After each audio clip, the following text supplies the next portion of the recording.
Our movie opens with our protagonist, Elizabeth, stepping out of a cab into the pouring rain. Despite the torrential downpour, she walks up to a deeply unsettling house. It's covered in intricate carvings that look like they belong in the Roman Empire, and staring right down from the entrance is a massive, menacing carving of a dragon's head. Elizabeth stands there, intimidated by the sheer weight of the door, until it slowly swings open. Lady Lily, the manager of the estate, greets her. Through their brief conversation, we learn Elizabeth is here for a maid position they recently posted. She hands Lily her identification. Lily looks at the ID, then back at Elizabeth, slightly confused. "What's wrong? Your voice sounds completely different. Do you have a cold?" Elizabeth catches on quickly. "Oh yeah, definitely a cold." It becomes instantly clear that our protagonist is hiding something massive. Once she steps inside, she watches Lily lock the door behind them, not just with a key, but with multiple heavy-duty electronic deadbolts. Before Elizabeth can even ask why, Lily casually explains, "You see, back in 1923, this neighborhood was crawling with thieves and vagrants. We had to secure ourselves. Of course, now it's just coffee shops and boutiques." But there's a strange slip in Lily's words. She says we had to secure ourselves in 1923, as if she or a specific group of people has been here for a century. Lily begins introducing her to the residents of the house. First is Miss Shaman, who immediately pities Elizabeth, seeing her completely soaked, and drapes her own jacket over her shoulders. Shaman notices a fresh cut near Elizabeth's eye. When Elizabeth brushes it off, claiming she slipped in the bathroom, a withered old woman suddenly appears from the shadows and cryptically whispers, "The eyes are the mirror to the soul," and clearly her soul is wounded too. Her husband quickly jumps in, trying to cut the tension. "Please forgive my wife. She's a writer." Lily continues the tour of the deeply oppressive mansion. As they walk, Elizabeth catches a glimpse of the other servants huddled together. She clearly hears one of them whisper, "The new sacrifice has arrived." Yet, despite all the blaring red flags and the suffocating atmosphere, Elizabeth doesn't turn back. She just keeps walking. Suddenly, an arrogant, ill-mannered kid walks right past her and sneers, "How's it going, pig?" Lily quickly scolds him, but miraculously, Elizabeth still doesn't seem to think anything is wrong with this house. Even I'm getting terrified just telling the story. The tour continues until Lily casually opens a bedroom door,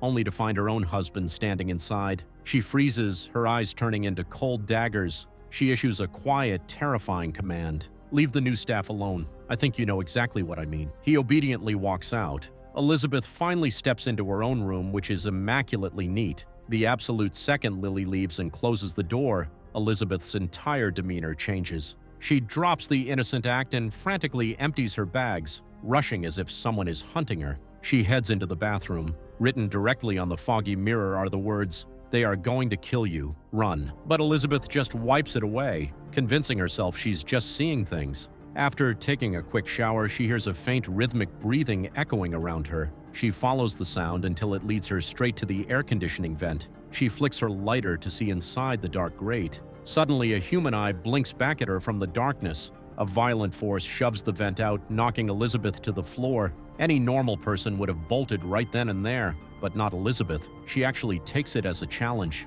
She steps out into the long, empty hallway to investigate. Slowly, one by one, the lights down the corridor begin to shut off. The pitch-black darkness creeps steadily toward her like a living entity. She sprints back to her room, slams the door, locks it, and sits on the edge of her bed, waiting for the inevitable. As she waits, she flashes back. We jump 10 years into the past. We see statues arranged around a dining table, staged exactly like the Last Supper. We realize our protagonist, alongside her younger sister Mary, are standing in the pouring rain, almost identical to tonight's weather, staring at the display. They sneak into a supermarket owned by their incredibly abusive stepfather, a man who constantly starves them and treats them like absolute garbage. Mary is terrified he'll catch them stealing food and beat them, but our protagonist, acting as the protective older sister, assures her that tonight he won't be able to touch them. She doesn't explain how she's going to stop him, but we're about to find out. Unfortunately, their stepfather catches them. He corners them, mockingly saying he knows they've been a mess since their mother died. But as he speaks, his words turn deeply vile. The dark implication becomes clear. He has been sexually assaulting them, using his power to constantly blackmail and abuse them. They manage to break past him and sprint out the back door into the alley, but the monster doesn't let them go. He chases them until they hit a dead end. Cornered, our protagonist finally turns around. She pulls out a gun and points it straight at him. Mary gasps, completely shocked her sister had a weapon. But the stepfather doesn't back down. Arrogant and vile as ever, he dares her. "You gonna shoot your own father?" Because he is an absolute monster. She pulls the trigger. Mary looks at her sister in absolute horror, unable to comprehend that she just threw her entire life away. Our protagonist just looks back at her with a final, heartbreaking gaze of farewell. We snap back to the present. She is still sitting cross-legged on the bed, tense and waiting. Eventually, exhaustion takes over and she drifts to sleep. But as she sleeps, movement stirs in the shadows of her room. The details are completely obscured in the dark. Slowly, a hand reaches out, lightly brushing against her leg. It creeps closer and closer. The moment she senses the movement and snaps her eyes open, the figure vanishes completely. While she frantically looks around the room, an unseen hand suddenly clamps a heavy towel over her face, suffocating her. She fights back with everything she has, thrashing violently until they both crash to the floor. Whoever attacked her is knocked unconscious from the fall, but she is a seasoned fighter. She keeps pushing, dragging herself across the floor, desperately crawling toward the door or anything that can save her. She barely reaches a floor lamp before her vision completely fades to black. We think it's over, but as she passes out, the lights flicker on, revealing that her attacker wasn't alone. There are multiple people in the room wearing masks. The absolute shock hits when they pull their masks off. It's the residents of the mansion. Miss Shaman sighs in frustration. Great, now they're both unconscious. They finally turn the main lights on. Shaman grabs Elizabeth by the ankles and starts dragging her across the floor. But what they don't realize is that Elizabeth didn't just crawl to the lamp to try and escape. She was setting a lethal trap. We see the trap spring. Elizabeth spits the severed live electrical cord of the lamp right out of her mouth, electrocuting Shaman. 3 of the masked attackers freeze in confusion, wondering how she just did that. They try to taunt her, trying to coax her out of the closet she just dove into. They look at Shaman's twitching body, dismissing Elizabeth as just a weak little girl. They stand in a tight circle, gripping their weapons, waiting for the perfect moment she steps out. The closet door swings open. She is sitting perfectly still, looking completely defenseless. Just as one of the masked men opens his mouth to mock her, a massive spray of blood violently erupts across Shaman's face. Our protagonist just moved so fast she completely decapitated him. His neck turns into a gruesome fountain. Elizabeth explodes into action. She instantly takes out another attacker, moving like a blur with a sword and a gun. She is completely slaughtering them. No one can even stand toe-to-toe with her. More attackers flood the room. She slides under the bed, using the mattress as a shield, and starts blasting blindly upward, tearing right through them. The only one left standing is Shaman. She fires a shot blindly into the mattress and pauses, thinking she finally killed her, but she is dead wrong. She slowly lowers the mattress, and Elizabeth is standing right there, waiting for her, surrounded by drifting feathers. With absolute audacity, Shaman actually asks, "Who the hell are you?" Shaman throws a knife at her. Our protagonist effortlessly deflects it and tackles her to the ground, choking her out. During the struggle, one of the guys lying dead on the floor suddenly snaps awake. He grabs his knife and lunges at Elizabeth. He misses and plunges the blade straight into Shaman's leg instead. Shaman collapses to the floor, screaming in pain, completely useless now. And right here, Elizabeth, or the woman we thought was Elizabeth, finally hits her breaking point and delivers the killing blow. The very last attacker in the room turns and runs for his life. He stumbles down the hall like a panicked animal until she catches up and strikes him down too. And standing right at the end of the blood-soaked hallway is Lady Lily. Here's the thing, they aren't just murderers, they are unbelievably arrogant. Even standing in a hallway of corpses, Lily screams at her, "Who are you?" We jump back 10 years again to understand exactly what drove our protagonist into this house of horrors. After shooting her stepfather, she was arrested. And the worst part? Her stepfather actually survived the shot. She was sentenced to 10 years in prison. Inside, she learned to become a ruthless survivor, adopting a kill-or-be-killed mentality. When she found out her little sister Mary had been returned to the custody of that monster, she spent every single day waiting for her sentence to end. Just a month before her release, she got a lead on Mary's location. We discover that Mary has been working as a cleaner in this exact mansion. Our protagonist assumed the identity of the real Elizabeth to infiltrate the house. Her real name is Asia. She insisted on taking the job because she knew this mansion was deeply corrupt. She tracked down the real Elizabeth, paid her off, and took her place as the maid. We snap back to the present. Asia stands tall, admitting she is here for her sister Mary. She walks with absolute chilling confidence through the hallway of severed body parts straight toward Lily. She asks simply, "Where is my sister?" Asia is completely exhausted but fully prepared to end Lily's life right here. But Lily is terrifyingly calm. Lily looks at her and says, "I know you are not in your right mind. I know you are worried about your only sister, but you see, I have a family too, and I need to take care of them." Her features begin to shift into something dark and unnatural. "My family is not normal, and their needs are very unique." Lily points behind Asia, and she wishes to God she had never looked back. Every single person she just slaughtered is standing back up. Even the man she decapitated calmly picks up his own severed head and places it right back onto his shoulders. Every single one of them reassembles their severed limbs. They aren't human. One of the maids lunges at Asia, screaming to Lily, "I got her! I got her!" Asia violently kicks her in the stomach, sending her crashing to the floor,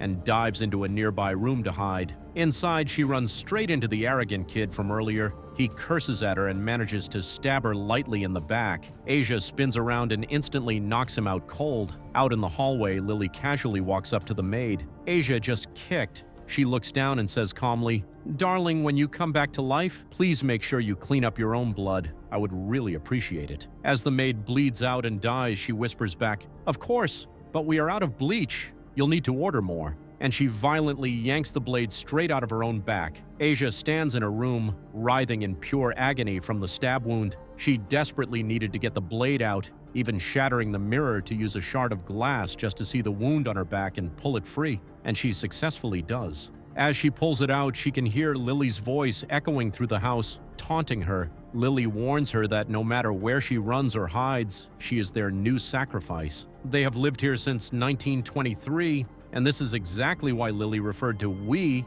when she talked about securing the neighborhood. They are an immortal cult. Lily's voice continues, "You aren't the first sacrifice we've offered, and you certainly won't be the last. So just die quietly. Stop making this so exhausting." But Asia doesn't care about the terrifying threats designed to break her spirit. She desperately searches for an escape route, but there is nothing. Windows are bolted shut. There's no basement, no secret bunker. Who the hell designed this place? Finally, she spots a subterranean tunnel, exactly like something out of a movie. She decides to go down. But did she really think they wouldn't anticipate that? Suddenly, one of the cultists scurries toward her, moving exactly like a giant rat. She quickly hides in the shadows, waiting for him to pass, taking a desperate few seconds to catch her breath and regain her strength. She walks quietly, listening to them bicker amongst themselves. It's actually pathetic. 5 immortal beings practically terrified of one normal girl, completely intimidated by her guns, even though the bullets can't permanently kill them anyway.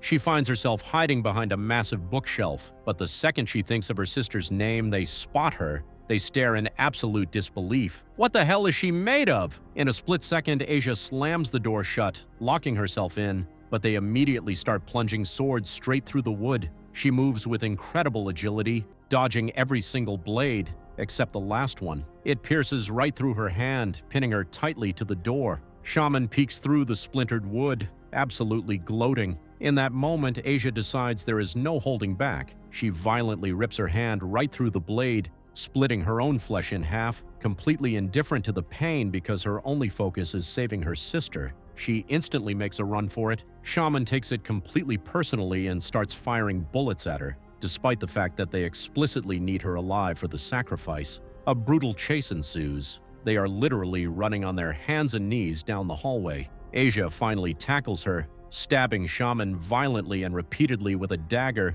turning her into a human sieve. Asia knows Shaman will just come back to life, but she needs to buy time. She snatches Shaman's gun, reloads it, and prepares for the next wave. Meanwhile, one of the rats is still scurrying through the halls, and honestly, they are as fast as actual rats. Shaman snaps back to life and resumes the chase. Asia has no choice but to shoot her point blank in the head, screaming, "Just stay dead and give us a break." Asia stands there, drenched in blood, fully prepared to shoot her the second she wakes up again. She mutters to herself, "Isn't it game over yet? Just finish this." But she's dreaming. The night is far from over. Suddenly, Shaman charges at her completely headless, barking like a dog. She has completely lost her mind. Asia is genuinely terrified and slowly backs away from the rabid, headless cultist. In that exact moment, Lily's husband suddenly appears and saves her, at least temporarily. He finally reveals the dark history of this cursed mansion. Exactly 100 years ago, this entire place was built as a temple for Satan. The exact same people she just fought were alive back then.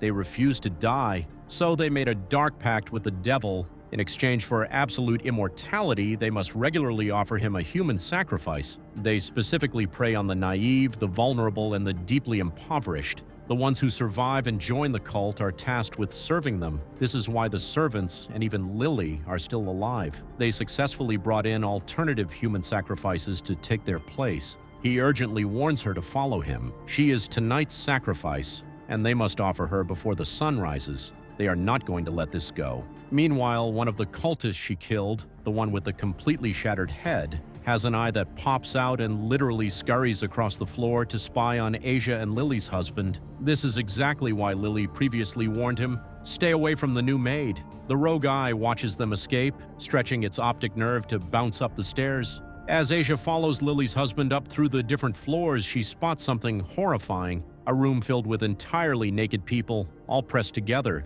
He explains, "That is the door of vice. Every single door in this mansion hides a specific twisted sin performed for the sacrifice in exchange for eternal life." Suspicious, Asia asks him, "If you're one of them, why are you helping me?" He replies coldly, "I have my own reasons." They descend into a room bathed entirely in deep red light. Asia raises her gun, ready to shoot the maid standing inside, but Lily's husband stops her. "Wait!" She listens to him and lowers the gun. She is completely shocked. The maid is Mary, her sister. They stand there staring at each other in absolute disbelief. Asia asks, "Are you alive, or are you one of them?" Mary responds with her own question, "Why aren't you in prison?" Asia explains that she broke out to save her, revealing that this entire building is run by a demonic cult. But none of that matters because Mary's response changes everything. "I know everything." We flash back to the night. Fatima, Asia's real name, was arrested. We see them standing by the Last Supper display. Mary stood there frozen, completely unaware of what was actually happening. After Asia was sent to prison, Mary escaped their abusive stepfather. She ended up working for a strange man who demanded entirely degrading acts in exchange for basic food and shelter. One night, she saw an ad for a job at this exact mansion and decided to take it. And on her very first day, she woke up to the exact same horrifying nightmare Asia just survived. But Lily had explained it to her. "I really wanted to kill you because that was our Lord's command." She means Satan, may God take him. "But unfortunately, one of our normal servants died. That was her fate, so you must take her place. Now you either find us a replacement sacrifice or we offer you and find another maid later." Back in the present, Mary senses the spying eye in the room. She instantly switches into a completely villainous persona to fool the cultists. She screams at her sister, "This is my home now. Do you really think I need you? You abandoned me when I was little." A vicious argument erupts. Asia, completely exhausted from fighting literal demons, decides she absolutely does not have the energy to argue with her sister. She steps forward and slaps Mary so hard it instantly knocks her out cold. Lily's husband is literally just standing there polishing the doorknobs. Yes, literally polishing the doorknobs. He casually wipes down the statues around them and remarks, "Family reunions are always so difficult." Asia completely ignores the absolute absurdity around her. She decides she is taking her sister out of here by force. She spots the spying eye on the floor and brutally crushes it under her boot. She throws Mary over her shoulder and runs, following Lily's husband, who stays one step ahead to guide them. Whenever a cultist blocks their path, he casually dispatches them in his own unique way. Asia manages to carry Mary down to the kitchen and hides them before anyone can spot them. In that moment, Mary wakes up. Asia instantly slaps a hand over her mouth to keep her quiet. Despite her extreme caution, one of the cultists manages to track them down. Asia tries her hardest to fight him off, but he overpowers her, delivering a brutal blow that leaves her completely defenseless. But at the last second, Mary leaps in and saves her sister. Meanwhile, we see Lily's husband tightly bound with ropes. We learn that while he is exactly like the rest of them, his ultimate intention was entirely different. He actually wanted to save the world from these monsters, not just indiscriminately slaughter people. Lily, his wife, approaches him. She tries to manipulate him, insisting that Asia must be punished because she abandoned her sister and ran. She reminds him of what their lives were like before they came to the mansion, years of being completely rejected, living as nobodies. Now they have absolute power and value. Before she leaves, she delivers a final ultimatum. He needs to think very carefully before he decides to abandon the cult, or he will lose everything. As she walks away, she passes Shaman, who is now just a head attached to a torso with absolutely no neck. Lily simply remarks, "You look much better that way." The mansion goes on high alert. The servants scatter across the house, ordered to hunt down and capture Asia. We discover the horrifying scale of the cult. Exactly as Lily's husband said, every door hides a specific vice, and a massive horde of Satan worshippers flood out of them. They are moving fast to find Asia, desperate to capture her so none of them have to be offered as the sacrifice instead. They refer to Satan as their lord, and they certainly aren't wrong because the lord of these people is absolute garbage. We return to Asia and Mary. They have successfully bound the cultist who attacked them. Asia urgently tells Mary to run, and she actually tries to, but every single resident of the mansion is now hunting her, and they are using the pitch-black darkness to their absolute advantage so she can't fight them all off. Asia finally makes it back to the hallway of rooms, stepping out of the darkness and into the light. She gathers her strength, grabs a stick, and lights it on fire, creating a makeshift torch to ensure they can't use the shadows against her again. Suddenly, she hears her sister Mary's voice scream out from a nearby room, "Run! Just get out of here!" Asia bursts through the door. She finds a cultist tightly gagging Mary, suffocating her. Asia flies into a rage, swinging her torch and setting them on fire one after another. But as the room lights up, the absolute horror of the situation is revealed. They aren't just a few individuals, as she previously thought. The room is packed with a massive horde of Satanists. As she fights them off, she screams, "How many of you are there?" The entire room is quickly engulfed in flames, illuminating the carnage. But suddenly, the fire alarm triggers, and the overhead sprinklers violently turn on, drenching the room and extinguishing the fire in seconds. One of the cultists moves toward her, holding his hands up. "Look, we aren't evil. We are being forced to do this. And if you want proof of our good intentions, look over there. We kept your sisters safe." Asia follows his gaze. Mary is actually there. She sprints over to her sister, pulling her into a tight hug, tearfully apologizing for ever bringing her to this cursed place. They grab each other and run, desperate to escape. They burst out into the main corridor, only to have Lady Lily emerge from an emergency exit door right in front of them, flanked by her guards. The two sisters are trapped. As they prepare for the final stand, Mary asks, "Where did you learn all those moves? If you had known how to fight like that back then, maybe you wouldn't have gone to prison for killing that animal." Asia looks at her. "I learned how to fight inside prison." They make a desperate run for it, Asia firing her remaining bullets at their pursuers. But the cultists are immortal and the shots barely slow them down.